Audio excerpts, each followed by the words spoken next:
신미경 작가님 반갑습니다. 안녕하세요. 2024년 아트코리아 방송에서 진행한 문화예술 대상 시상식에서 민화 대상 수상하셨는데 축하드립니다. 너무너무 감사합니다. 너무 과분한 상을 받아서 몸둘 바를 모르겠어요. 그 수상 소감 한 말씀 해주시죠. 네, 제가 그 상을 받는다고 했을 때 되게 망설였어요. 왜냐하면 제가 이 상을 받아도 되는지, 그런 능력이 되는지, 더 큰 선생님들이 많으신데 이렇게 받아도 되나 막 많이 고민을 했거든요. 근데 주변에서 상인데 받아야지 왜 안 받냐고 막 그러시고 용기를 주셔가지고 감사한 마음으로 상을 받았습니다. 네, 민화를 시작하게 된 동기가 있으셨나요? 네, 제가 대학에 교수로 한 10년쯤 재직을 했어요. 30대 시절을 다 교수로 보냈고요. 그 이후에 가정사, 아이들 양육이겠죠? 그러면서 대학 교수직을 그만두면서 약간 우울감? 그런 게 오면서 제가 미대를 나왔으니까 그림을 그려봐야겠다 생각하면서 수채화든지 회화 영역을 다 보았는데 하고 싶은 게 없는 거예요. 그래서 1월 오봉도가 보이는데 아니 저건 뭐지? 그러니까 드라마에서만 보던 그림을 가리키는 곳이 있는 거예요. 그래서 2007년에 2007년 11월로 제가 기억을 해요. 가회동에 있는 가회 민화박물관에 갔어요. 그랬더니 거기 수업이 개설되어 있더라고요. 그래서 그거를 찾아가서 시작하면서 민화에 발을 디딘 것 같아요. 민화를 하시면서 가장 어려웠던 점이라면 어떤 부분이 있을까요? 지금 생각해보면 민화는 사실은 저한테 행복밖에 주지 않은 것 같아요. 행복감과 감사함만 주었는데 초창기에는 이게 모사를 하다 보니까 이렇게 그대로 따라 그리는 그림. 근데 저는 미대를 나왔으니까 그렇게 따라 그리는 그림엔 익숙하지 않았어서 그거가 처음에 힘들었던 것 같아요. 근데 그거 역시도 배움의 과정이라 생각하면 그렇게 민화가 주는 힘듦은 없어요. 왠지 이제 창작 과정에 또 들어가면 창작을 하기 위해서 머리를 너무 많이 써야 되는 그런 부분들, 그리고 감정도 많이 교기가 되니까 그런 부분들, 창작 작업이 많이 힘들어지는 것 같아요. 갈수록 더 새로워야 되고 더 나아져야 되는 부담감? 그런 것들이 민화 작업하면 모든 아트 영역은 다 같은 것 같아요. 민화라고 특별히 다른 건 아니고요. 네. 전통 민화와 현대 민화가 있잖아요. 네. 원래 이제 전통 민화가 한참 또 우리 인기가 있다가 현대 와서는 지금 현대 민화 쪽으로 많이 치우치고 있는 것 같은데 차이점이란 뭐가 있을까요? 그러니까 전통 민화랑 현대 민화를 차이점을 구분하기는 조금 어렵고요. 네. 제가 생각한 그 부분에 대해서는 다 모든 사람들이 다른 생각을 가지고 있는데 다만 그러니까 단편적으로 제 생각을 말씀을 드리자면 저는 전통 민화는 좀 모사라고 생각을 해요. 그러니까 옛 우리나라 그림들을 다시 모사하는 거, 그걸 전통이라 그냥 생각을 하고요. 그리고 현대 민화는 그 안에서, 그러니까 민화를 하면서 제가 제일 좋아하는 말이 민화는 시대성을 반영한다라는 거거든요. 그랬을 때 시대성을 반영하는 작업들이 저는 현대 민화라고 생각을 해요. 그래서 다양한 장르로 표현이 되고 다양한 재료, 다양한 소재. 그래서 그렇게 저는 구분을 하는데 저는 계속 전통에서 현대문화를 하다가 저는 요새 또 전통도 그리고 있거든요. 그러니까 옛것이 주는 그 고귀함, 깊이, 그거는 현대가 가지고 있지 못한 또 다른 차별화라고 생각이 들어서 저는 제 작업을 하면서 전통을 또 따로 그리고 있어요. 그게 너무 좋아서. 그 전통과 현대를 다루는 데 있어서 어차피 같이 가야 공존해야 되는 부분이군요. 네, 그렇죠. 네. 민화를 하면서 네. 원래 내 작품을 찾기까지 서사받았던 그런 스승님이나 아니면 또 존경의 대상 작가분이 있으셨나요? 처음에 제가 민화를 시작했을 때는 지금 민화협회장 오늘 선거가 있는 것 같은데 오늘 바뀌겠죠? 예. 그 성찬 선생님한테 한 7년 정도 배우면서 모사를 배웠어요. 배울 때는 제가 많이 결석도 많이 하고 막 그런 상황인데도 항상 말씀해 주시기를 많이 보라고 하셨어요. 그림을 하러 오지 못해도 많이 보라고 그래서 그게 7년을 버틸 수 있는 힘이었던 것 같고, 그 이후에는 그 인천에 계신 강효진 선생님이라는 선생님한테 창작 작업을 함께 하면서 그 기술적인 부분뿐만이 아니라 작가로서의 그런 역량, 그런 부분들을 많이 배웠던 것 같아요. 그러고 나서 그렇게 보낸 시간이 한 10년? 합쳐 10년이고 제가 18년이니까 제 개인적으로 작업을 한 건, 그러니까 송창수한테 배울 때도 전시라든지 그건 저는 따로 창작 작업을 했었어요. 그래서 창작으로 이어져 왔고, 그래서 지금까지 이어지고 있는데, 존경하는 뭐 작가라고 하면 저는 웬만하면 그냥 다 좋아해요. 그러니까 작업의 과정이 얼마나 힘들지 알기 때문에 성의 없는 작업 말고 정말 성의 있는 그림으로 보여지는 것들은 다 존경스러운 작가들인 것 같아요. 그리고 또 제가 한국미술재단 소속 작가로 되어 있기 때문에 그 안에 있는 작가님들은 워낙 뛰어난 분들이셔서 그분들 보면서 많이 배우고 있어요. 요즘 그 미술 부분에서 그 한류 바람이 불고 있는데도 네. K 한류는 빛을 못 보고 있어요.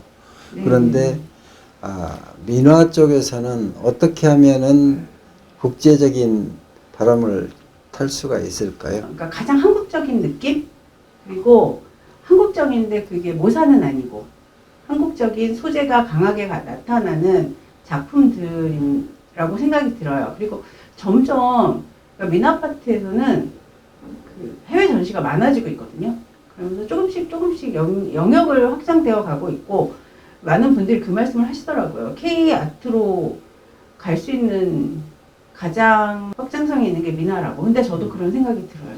왜냐면 회화는 한국에서 있는 회화 작가들도 너무 특별하지만 해외에 있는 외국 작가들도 특별하거든요. 근데 해외에서 민화를 그리지는 않으니까. 그러니까 독창성이라고 할 수 있겠죠. 민화가 가진 독창성. 그걸로 본인만의 작업의 영역을 확대해 나간다면 뭐 K-아트에서 민화가 짊어지고 갈 무게도 무게지만 힘도 더 생길 것 같아요. 청년 작가들에게 네네. 그 민화에 대해서 가장 강조하는 부분은 어떤 부분이 있을까요? 청년 작가들에게 저는 이전에 제가 말씀드렸지만 시대성을 반영한다고 말씀을 드렸잖아요. 네. 그러니까 본인이 살아온 시대에 대한 시대성이 들어갔으면 좋겠어요. 그렇다고 뭐 민중미술이라든지 그런 건 아니고, 모두 민화는 제가 민화를 가장 좋아하는 이유이기도 하고, 제가 민화를 설명할 때 그 소재 부분에 대한 설명을 많이 해요. 그러니까 모든 소재가 가지고 있는, 기물이 가지고 있는 상징성이 있거든요. 그 생명이라고 생각이 들어요. 특히 자연은 더 생명이고, 하물며 우리가 앞에 뭐 현대라면 카메라도 있고, 그 기물이 가지고 있는 어떤 상징성을 가지고 본인의 이야기를 풀어간다면 청년 작가들이 앞으로 나아가는데 많은 도움이 되지 않을까 생각이 듭니다.